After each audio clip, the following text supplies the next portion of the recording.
Hey everyone, today we have the amazing Carmen Jordaan with us from Whole Earth Recycling, and we're going to chat about all things technology, all things sustainability, so stay tuned. Hey Carmen, how you doing? Hi, great, thanks and you. Thanks so much for having me. Yeah, it's really, really great to have you. So to start off, can you just tell us a bit about yourself and a bit about your story, the story behind Whole Earth and the journey you've been on so far? Okay, sure. So I actually studied a BSc in environmental management, and after my honours year, I got scooped up by a recycling company, and I started basically. It was the first curbside collection in the country. And my boss said, look, this project is just not working. We're collecting 600 kilograms of recycling a month. Do something. So I was like, okay, well, no pressure. Yeah. But I'm just so grateful for that because it allowed me to start from the beginning and work through everything. And so by the end of the first year, we were collecting over 120 tons of recyclables every month, which was great. Thank you. Yeah. I worked for that company for about 8 years. Sadly, my boss passed away, and the new owner who took over just wasn't really into curbside collection. He wanted to focus on the buyback centre, and it was just sort of fate because at the same time, Whole Earth Recycling was struggling, and they contacted me and they said, look, we've got this business, it's not, it's making a big loss, it's not working, and we want to shut it down. So I was like, please do not shut it down. So I sat with it's my husband now, but it was my boyfriend at the time, and I was like, Donnie, what do I do, Yeah. This is the opportunity that's presented itself. So he's a numbers man, so he's like, great, well, give me all the information, I'll plug it into Excel, and we'll go through everything. So he put it in, and I was saying, okay, well, this has to change, that has to change. We've got to do this like this, that like that. And so we went through it. And at the end, he just said, great, well, if what you're saying is right, it's going to work, so go for it. So I was like, okay, cool. Chatted to my dad, and he was like, yeah, go for it. Spoke to my sister. She was like, no, this is a terrible idea. My mum was actually ill at the time, and she just said, you know what, this is too much for you to take on. You just don't even go into this. It's just good too to much. have both sides. Yes, yeah. And then I thought to myself, the thing is I have such an amazing opportunity to employ both sets of people who would be losing their jobs, from the curbside collection. So I just decided to go for it. So I'm really passionate about people. I'm very passionate about the environment. So the opportunity to protect the environment and help people at the same time, I was like, okay, I'm going to do it. That's really cool. So January 2015, we started the collections. It was really hard. Barrier to entry as a new business in this country is very difficult. Yeah. So you'll approach the bank, you'll say, great, I need a cell phone contract. And they're like, 3 months bank statement. Yeah. Like, I don't have a bank statement, I just opened. And then it's like, what about a truck rental? Where's your 3 months bank statement? Don't have that. So it sort of went like that, So it was really tough. I bought a Daihatsu for next to nothing, and a Kia as well. They were falling to pieces, but it's all we could afford. Yeah. And so we began, and just some of the struggles we went through was like this Daihatsu left the country. Nobody could maintain this vehicle. It kept breaking down. So many challenges and struggles. Donnie would have to drive it to, it was about an hour and a half away. There was one mechanic in the whole of Joburg who could actually work on this vehicle. Man, what a challenge. I would follow him on a Friday evening. We'd drop it off for the weekend. 3 o'clock the Monday morning, we would go and fetch this vehicle, come back, because we obviously had to be there before the trucks left on Monday morning. So it was all of that for quite a while. After the 4th month, the company where we were renting, so there were 2 of us that were renting different factories in the same space, they started having financial issues. They were going to close. So the landlord said, don't worry, you can take over the whole rental. So I was like, okay, well, how much is it? And he was like 120,000 Rand a month. I was like, what? We can't afford that.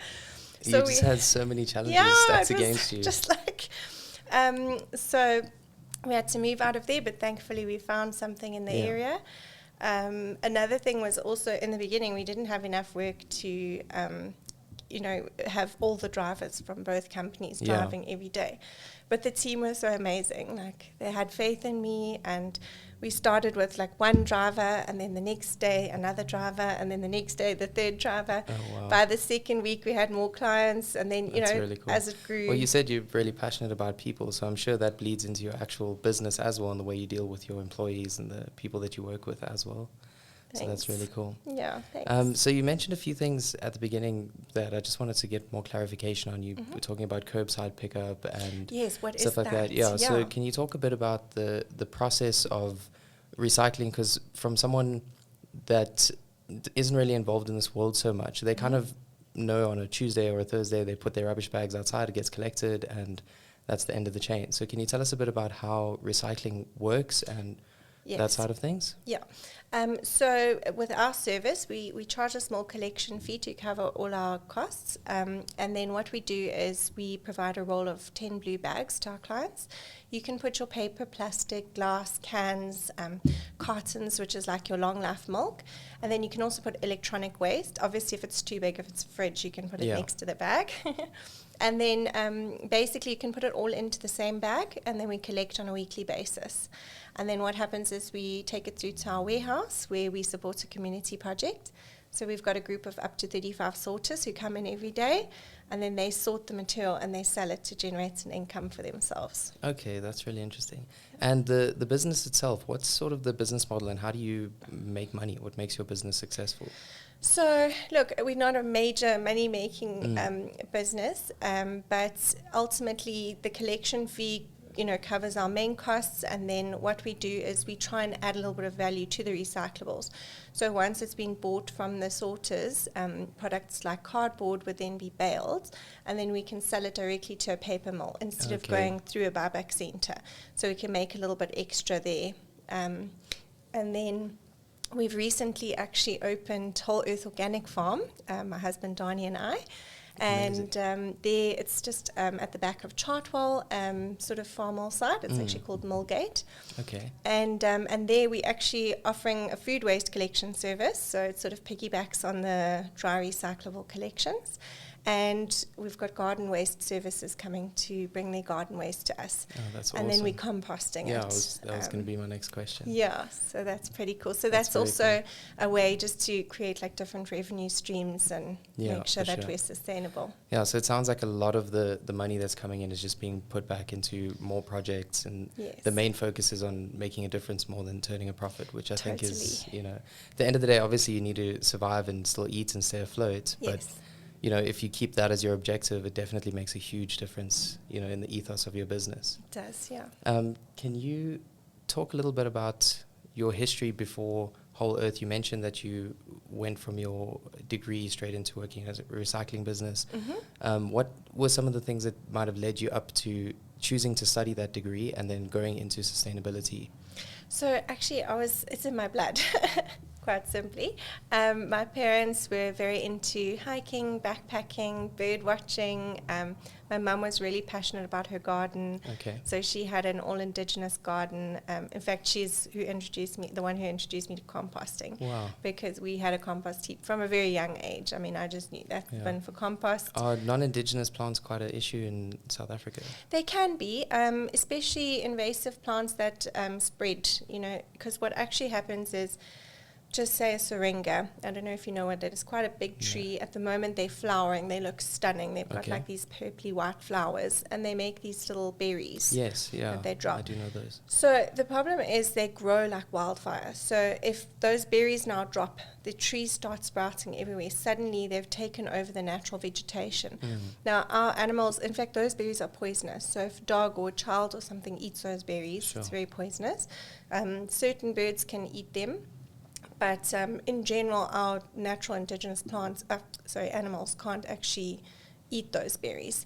Okay. So now they're taking away the space where the natural plants would be growing, and they're spreading. So it creates quite a How problem. did they end up there? Is it just because they look pretty and people were planting them, or? It's a combination of things. Depends what trees there are. Some are brought in. I mean, pine trees, eucalyptus. A lot of them were brought in for timber. Some were brought in for aesthetic reasons. So it just depends on the species. That's very interesting. So you were saying that you were brought up sort of hiking, and your mom was very into creating indigenous gardens and so on. Yes, yeah. So I've always just been completely passionate about the environment and nature in general. It's just something that I was brought up with, and it was in my genes. Yeah. And when I was in the last year of school, I went to an open day. My dad actually took me to Wits, and I went to an open day, and we were looking at all the different options, and suddenly I got to the stand and they said environmental management. I was like, what? This is a degree? How amazing is that? It was just a perfect fit from the beginning. Perfect, yeah. And I actually ended up studying at RAU. But I was just like, it was just meant for me, and it was great because it was very diverse. Yeah. So we did anthropology, so a little bit of human studies. We did business studies, and we did botany and zoology, geography. So it was really well-rounded, awesome. Which is what I loved about it. And in your business at the moment, in your day-to-day, and through all the struggles and challenges you had, sort of reaching the point where you are today, how much of a role did technology play in what you do on a day-to-day basis? So we're actually looking to technology now. Of course, we without my laptop, I would be useless, and my phones as well. Yeah. We basically do everything on the computer. Our routes are generated from there.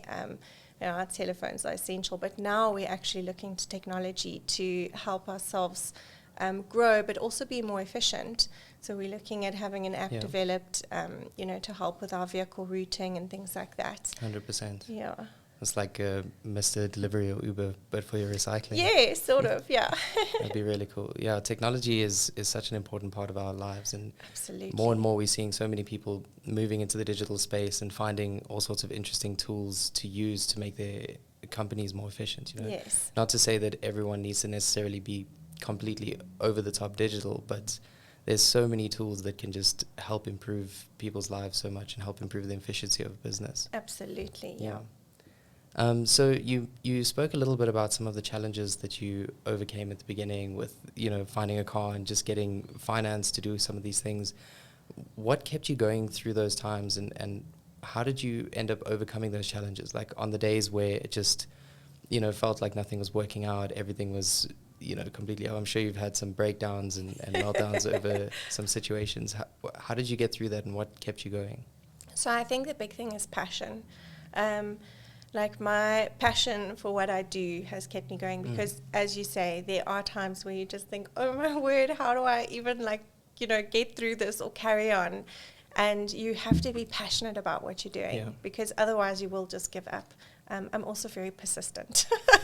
So I will keep at something until it works out. My husband, Donnie, always jokes about it. He's just like, you're literally the most persistent person that I know. Yeah, consistency is the key to success in anything. Yeah. To anyone out there that might be wanting to start a business in this industry, to get into recycling or sustainability in any way, what advice would you give them for your particular industry, and what advice could you give them in general about how to start up in this space? I think you have to do your research. Planning is a major part of any startup business. You have to first figure out exactly what you want to do, find out who's doing it, how they're doing it, and really go through, chat to people in the industry, get all of that information together before you actually go forward, because it's not easy. Everybody thinks, recycling, and there's so much money and this, that, and the other, but it's a really tough industry and it's very volatile. I mean, some of the prices that we're getting for products, for example, glass, we've been getting the same price for like 8 years. But everything has gone up in price, and there's some products that we're actually getting a lower price for than we were getting 8 years ago.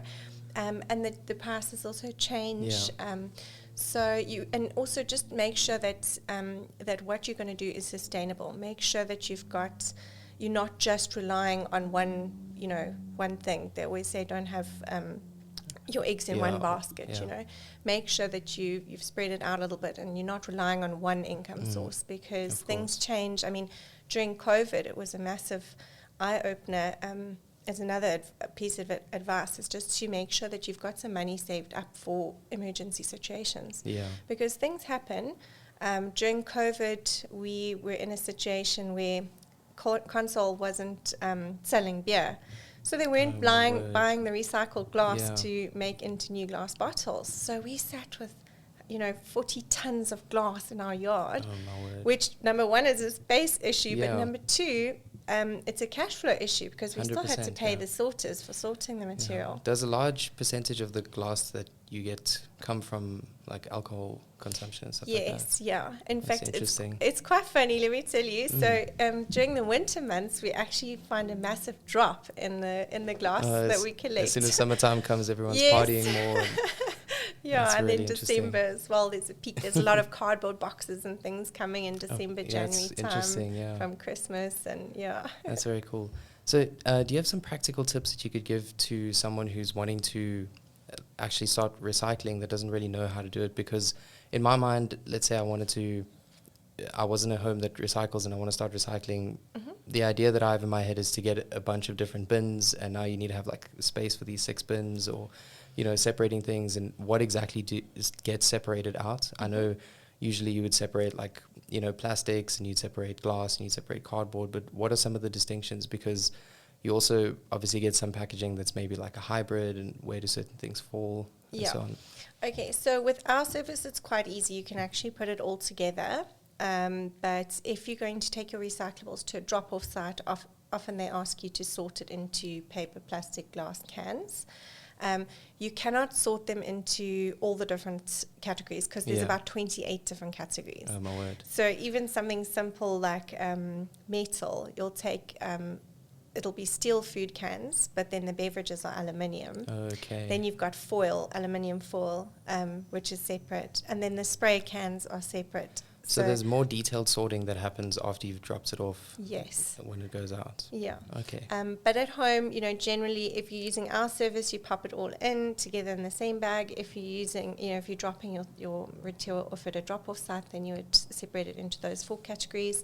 And then there are some non-recyclables. If I run through some of the materials off the top of my head, so under paper, you've got like your cardboard, your white office paper, which would be your printing paper. Something that we call common mixed waste is basically all paper that's not white office paper or cardboard. It's like different color paper, whether it's Post-its and even white office paper that has too much ink in it. If it's like really blue or that would be classified as that. And then newspaper, so that would be those categories. And then your cartons, that's like your long life milk. So that's actually made with plastic, foil and paper, so that it makes it complicated, but they are recycled in South Africa. And then if you go into your glass, it's generally your glass bottles, your glass cans, your glass bottles and your glass jars. And then the metals would be like your food cans, your spray cans, so whether it's cleaning or deodorant. And then glass jars have lids, so those would go into the metal bin. Your aluminium foil. And then on your plastic side, it gets a little bit more complicated. So there's actually 7 major categories of plastic. So often if you take a plastic container and you turn it over, you'll see a little triangle underneath with a number inside. Doesn't mean that it's recyclable. It just tells you what kind which of plastic it is. It falls into. So generally, number 1 would be like your Valpre or your Coca-Cola bottles. Number 2, basically 1 to 6 would be recyclable, 6 being polystyrene. So it is recyclable. A lot of people think it's not. Interesting. But if you get number 7, it means other. And that's basically multi-layered. So it's not just one kind of plastic. It's a couple of, an example would be like your dog food bags or your washing powder packets. Okay. So those are no-go. They are not recyclable. If you see a 7. What makes them not recyclable? So it's generally that they're multi-layered. So just say it's got 2 different kinds of plastic and you start melting it. The one plastic will start burning before the second plastic melts. So it's things like that that cause a problem. Okay. And then the one tricky one is number 1. So I was saying it's like your water bottles and things like that is recyclable. But the food packaging, which is marked with the number 1, it's called PET, is not recyclable. So that would be your transparent muffin trays, fruit punnets, those transparent fruit punnets. And then other example would be like your ready-made sandwich containers. Yeah. So those, unfortunately, are generally multi-layered, even though they say number 1. Okay. Or it's their texture. So if you feel them, they like have this crackly, crunchy sound, whereas the bottle is like quite hard and sturdy. So yeah, those are quite a big problem because everybody thinks PET is the most widely recycled plastic. Fantastic, but actually the food packaging can't be recycled in South Africa. That's really a bit heartbreaking because it's so prevalent all over. Yeah.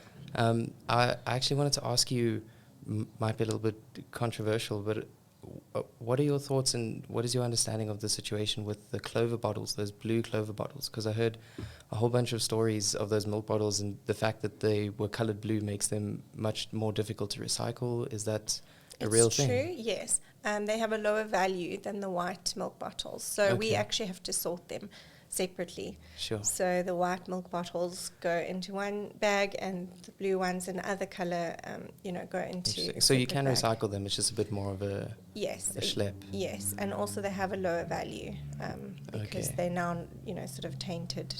Yeah, that was a bit of a misstep on their side. Yeah, it's interesting. I mean, I suppose they have their reasons, but... Yeah, of course. I have a few more questions that I just want to throw at you, just sort of free form. So I'm not sure how much you would really know about this, if it's within your wheelhouse, but I know that a lot of people are quite worried about consuming, like water or foods from plastic products and things like that. Just because of the fact that it's in plastic, it's not really as good for your health.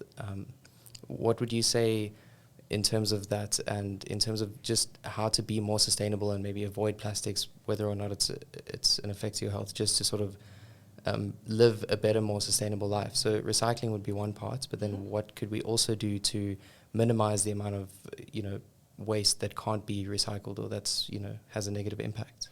So I think the key words are reduce, reuse, and then recycle. So where you can, try and reduce the packaging that you are buying, and then, reuse it when possible. And then third step would be to recycle it.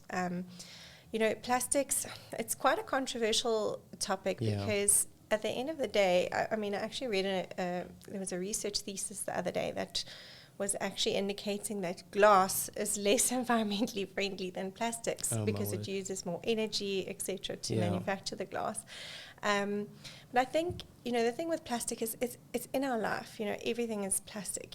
Everything has got our cars, our glasses, our everything, our computers.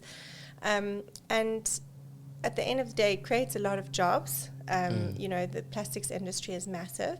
But I think, where we just have to be careful is not sort of over-consuming and then trying to reuse things and then also to recycle it. So a plastic bag is not that bad as long as you recycle it. Of course, if it ends up in the veldt or if it ends up in a river or in the ocean, it's disastrous. But if it gets recycled, which it can be, plastic bags can be recycled, then it's not so bad because it's staying within the, can call it a circular economy. Yeah, for sure.